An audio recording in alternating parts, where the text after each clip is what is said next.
working on something a little different here because creating this model, this avatar for reasons. And so what better way to test her out and kind of see how she's working than just kind of throwing her in these videos, right? Since this is basically just going to be about me talking about a movie anyway. Please be gentle. Model and tracking are a work in progress. So, okay, gonna talk about a movie again today. Haven't talked about one in a while, and so I thought that might as well because this is one that I don't really agree with a lot of the things that are said about it. So, okay, yeah, we'll just get into it. So, I'm going to talk about Weapons today. It was released last month, August 8th, in theaters. It is a psychological horror slash mystery movie, and it is 2 hours and 8 minutes long. Yeah, it's 2 hours and 8 minutes long. So, rated R for strong bloody violence and grisly images, language throughout, some sexual content and drug use. This was written and directed by Cregger, who is most known for The Whitest Kids You Know. But he did the horror movie Barbarian. He wrote and directed a couple years ago, and I really enjoyed Barbarian, so I was really kind of looking forward to this one. So as far as the actors involved, we have Juliet Garner, who, I mean, I know her most from Ozark. She was Ruthie in Ozark. And then also, she was in the New Fantastic Four, and she was in the prequel to Rosemary's Baby last year, Apartment 7A. She was in Wolfman earlier this year. So she's, she's been in a couple things at this point. And then Josh Brolin, who has been around for like ever. So, back to the Goonies and Young Riders. And then more recently, he's been in Dune. He was Cable in Deadpool 2, and he was in the remake of Old Boy, Jonah Hex, No Country for Old Men. He's Thanos in the MCU. So, yeah, very, very big, well-known kind of actor. We have Carrie Christopher. And the only thing that I could really see in his Days of Our Lives, but I don't really remember ever really seeing him in anything. We had Benedict Wong, who was another MCU guy.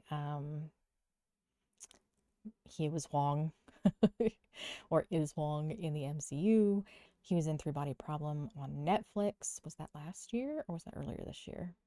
I don't really remember. But yeah, so he was in that. He was in Prometheus. He was in Annihilation. So he's been in a lot of genre stuff. And then we have Amy Madigan, who has been around for a long time. I mean, back to Streets of Fire and Field of Dreams.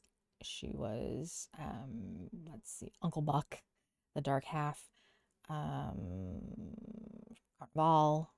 on HBO. She was in Antlers the other year, the Wendigo movie.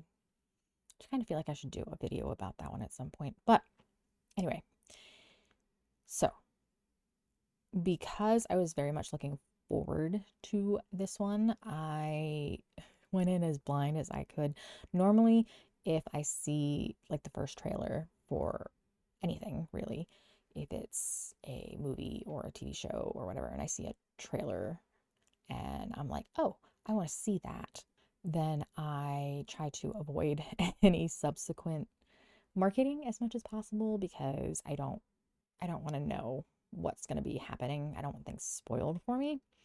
And that can be really good sometimes, and it can be really bad sometimes.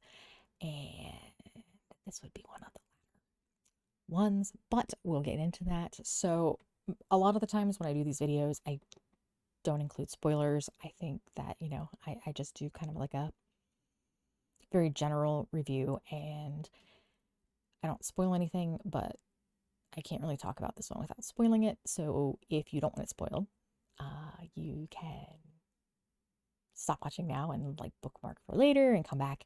But if that doesn't bother you or you've already seen it, then cool. Stick around. We're going to talk about the pros first, as always, and that's the actors in this are all very good. They do a good job in their roles, and I thought that they fit their characters very well. The overall atmosphere and cinematography is well done. That is something that was also prevalent in Barbarian, and I think that Cregger does have a talent for kind of capturing this overall atmosphere, and that, carries through to this one, especially in the first 2/3 or so of the movie. We'll get into how that isn't the case later. But later here, a lot of people maybe don't like the way that this movie plays out narratively. I think it's neat. I've always liked this kind of thing, and the way it does is it tells the exact same story from different perspectives, and as it does that, it gives you more information. So like every retelling, you learn a little bit more because you're learning it from the perspective of whichever character, and they are more knowledgeable, or adding information to what is already known. And I like that kind of storytelling. I think it works well. I think it worked really well for this particular movie and for this kind of story. Continually retelling the same story, but from a different perspective, and then just like filling in more things. It is an interesting way of telling a story, and I enjoy it. And I think some people might think it's kind of repetitive, and I wouldn't say lazy, but some people might, I don't know. But I think that it's a neat way to tell a story, and I think that they used it to really good effect here. There are a lot of really interesting ideas in this one. There are a lot of things that um, I think could have gone somewhere.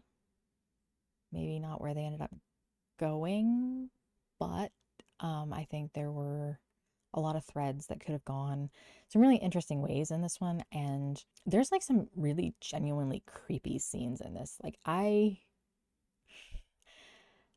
don't get creeped out super easily.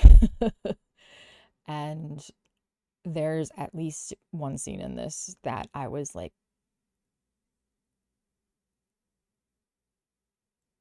oh my God, what's happening? Kind of sitting there in the theater feeling kind of creeped out, and that doesn't happen a lot for me. So it was effective. I mean, there's a lot of very effective scenes in this. There's a lot of and the atmosphere and everything plays into that and makes it more impactful. And that's all really good. However, getting into the cons of this,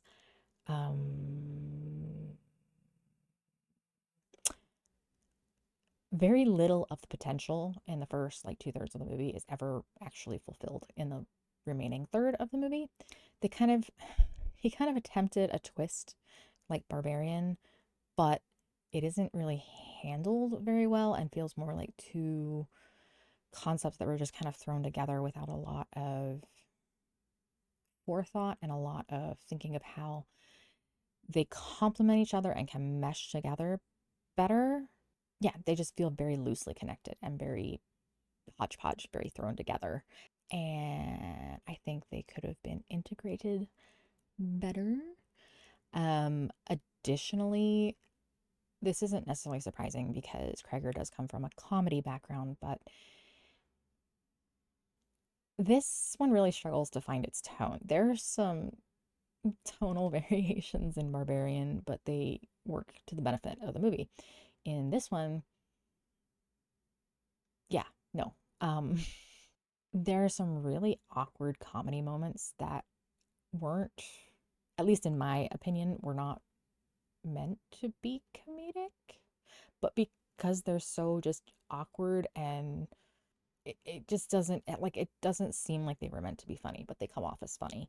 And yeah, that's just not That's like never a good thing. And to that effect, the last third of the movie, the final act, after like the cathartic, we get to the catharsis, we get to the final act, everything culminates, and then we get into our conclusion, and it just devolves into ridiculousness. It's like literally ridiculous, old school comedy kind of stuff that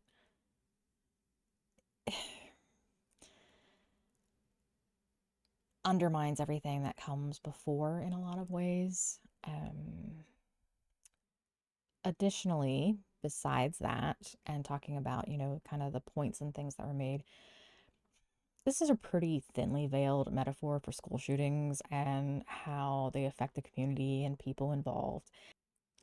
Metaphor can be used very well in horror, and especially when it relates to real world trauma. So, yeah, like Bring Her Back, Talk to Me more recently, Together. There's a lot of ways to do that, to have this kind of real world metaphor that plays out in a fictional horror way that really meshes together and makes it more impactful.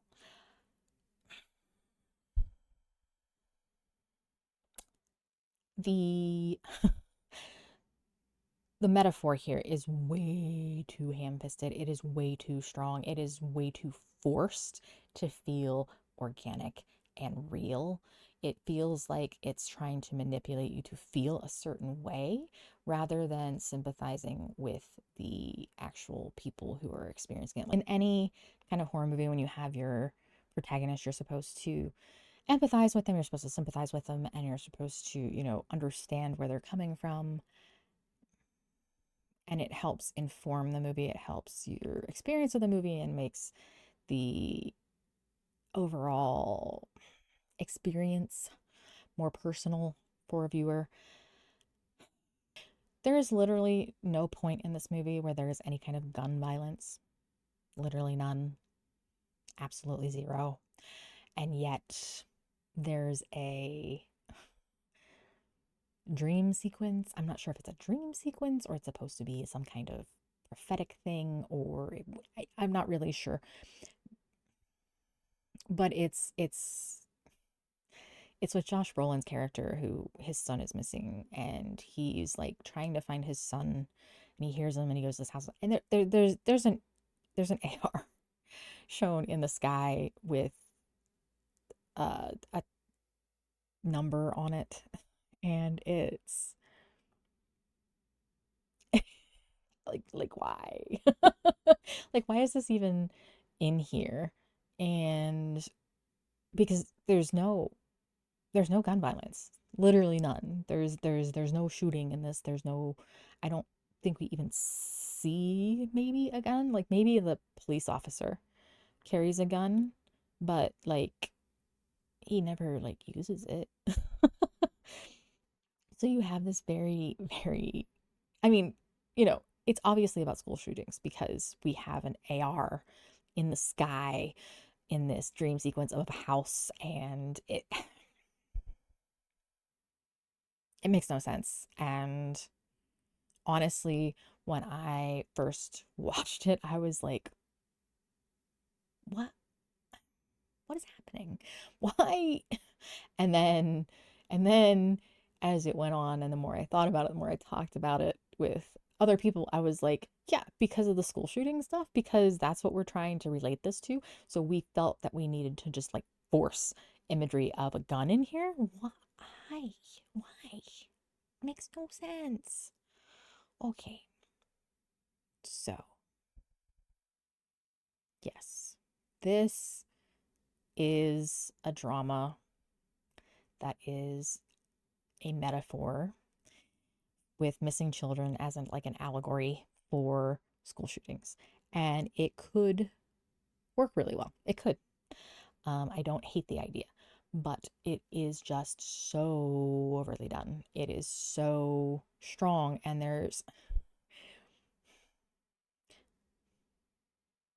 we get it. Okay, we get it. And they didn't need to push that hard. And it's weird because so it's a story about missing kids, right? All of these kids that walked off, ran off in the middle of the night, and they're trying to find out what happened to them. They're trying to find out where they are, if they're still alive, what's going on. And I'm not sure how to put this. That could have worked very well as like a metaphor for school violence, violence that happens in schools when they get attacked by gunmen and such. So yeah, so that's very believable, right? It's a very simple and yet effective conclusion, kind of, a link to draw, but there's no finesse in this, right? It's pretty obvious from the start that that's what this is. So we've established that this movie is a metaphor for school shootings, that it is a metaphor for violence that happens in schools and how it impacts not even really the victims of the violence themselves, but the families and the community of the victims and the places where this happens. So that's all well, fine, and good, and that could have worked. Like I said, it could have been a drama, it would have been fine. You could even add some horror elements, it would have been okay. But then we added in Gladys. And listen, I love Amy Madigan. She's amazing and she plays the part really well. I think she was a great pick for this character because of how she is. But she's like a centuries old witch that just gets like thrown in. She comes to town and originally she's living with this family who, by the way, is the only kid who doesn't get who the only kid in the class. The whole class disappears except this kid. And she was living with his family. It seems like she comes to use his family as a way to like rejuvenate her or something, but keep her living, like recharge her battery or whatever, but it doesn't really work. So then she decides to use the kid to get the other kids for reasons, I guess, to use them as batteries or whatever. She has this ability to control people to an extent. Benedict Wong's character, she kind of takes him over and she is able to like make him a weapon. Yeah, I said it. I did. Felt kind of icky. So she shows up, turns him against his life partner, and then sicks him on Julia Garner's character. And it's not like straight up mind control, but like kind of. And then there's another scene where she is able to get the main kid's parents to hurt themselves, but like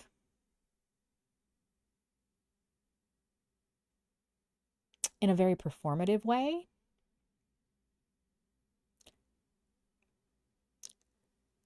But like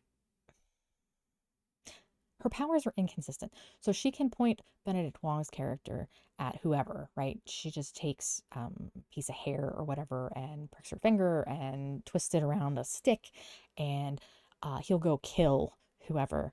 But she does almost the exact same thing to the kids' parents with themselves and they just stab themselves in the face with forks. So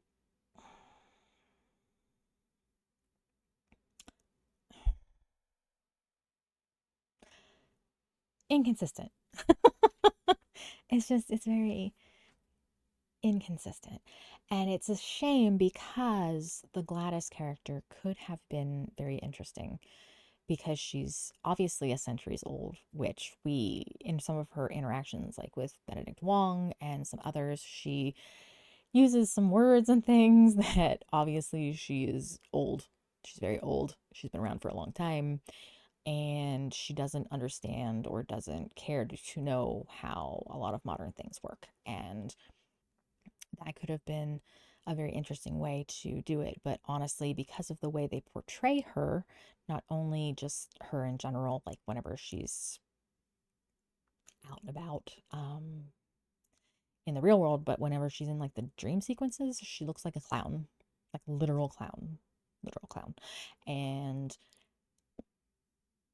clowns can be scary. I'm not going to say they're not scary. They can be scary. But she's basically used as a jump scare clown. And that's just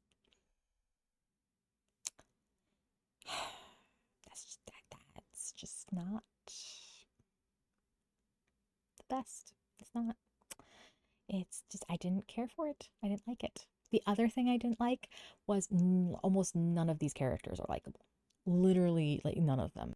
They're very, very much caricatures of like small town people. Like, you have like the dad who loves his kid, but his kid's a bully. That would be Josh Brolin. You have Julia Garner, who is like this young teacher who loves the kids so much. And then you have the incompetent police officer who, for some reason, is sleeping with the heart of gold teacher when he's married. and that gets into there are okay, so I said about every part of this is told as from a POV, right? It's told from a different perspective. There are two perspectives in this that we could have completely cut out. The movie would have been fine. One of them is the police officer who, like I said, is cheating on his wife with the school teacher, and it almost seems like he's going to be the hero at some point, and I'm like, what? The other one is there's a drug addict that he has kind of, the police officer has this ongoing thing with, and the drug addict leads the police officer to the house where Gladys is, which is a house the police have already looked at, but didn't find anything because Gladys, she has the kids basically run into the backyard. So, like, into the woods behind the house so that the police don't find them. And not a lot of likable characters. We'll just stop there, okay? I didn't find them relatable. I found a lot of them cliche. I felt that they were very surface level characters, and seeing as this is supposed to be a metaphor for such very serious and traumatic things, I would have thought having them be less caricature and more real would have helped the effect of the movie. I think it would have worked better if they weren't so plastic. And so this is one of those movies, when I came out of it, I didn't hate it. I thought it was fine. Like, okay, I watched that. But the further I get out from it, the more I think about it, the more I'm like, I don't like this movie. I don't like it at all. I know that a lot of people do. I know that a lot of people connect with it, and a lot of people are saying that it's great. And that's fantastic for them. I am happy they feel that way. I do not feel that way. I feel like it was lazy in a lot of ways. I feel like the metaphor could have been handled so much better. I feel like if we had a movie that was either a drama or like a psychological horror, maybe about being a metaphor for the school shootings, or if we had something that was really focused on Gladys and like make her like an actual scary witch. And that's just an offhanded comment about Gladys being so ridiculous.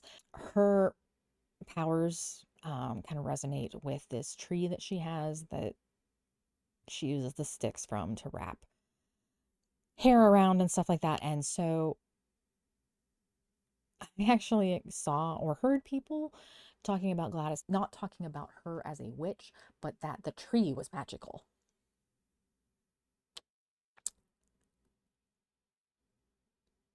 So there's that. Also, talking about the inconsistent nature of her powers, the final act, the boy uses the child, the one that was left, the one that she has been terrorizing really the whole movie, and really is the only sympathetic character, in my opinion, in the movie. One that it was very sad for him, right? And so he is the one that finally like defeats her by using her own power against her and like sicking the kids on her, which leads to this chase scene that exists for reasons. And yeah, it devolves into silliness. It really kind of undermines the message that they're going for here with the whole thing. And even that after that they bring it back to the fact that the kids, even though they did that and they get rid of Gladys and she's gone, the kids are kind of like comatose, I guess, and that they never really came back. And that ties back in with the metaphor and stuff. And it's like, why have all of this just weird, silly, and then bring it back to, oh, but the ending's actually really sad.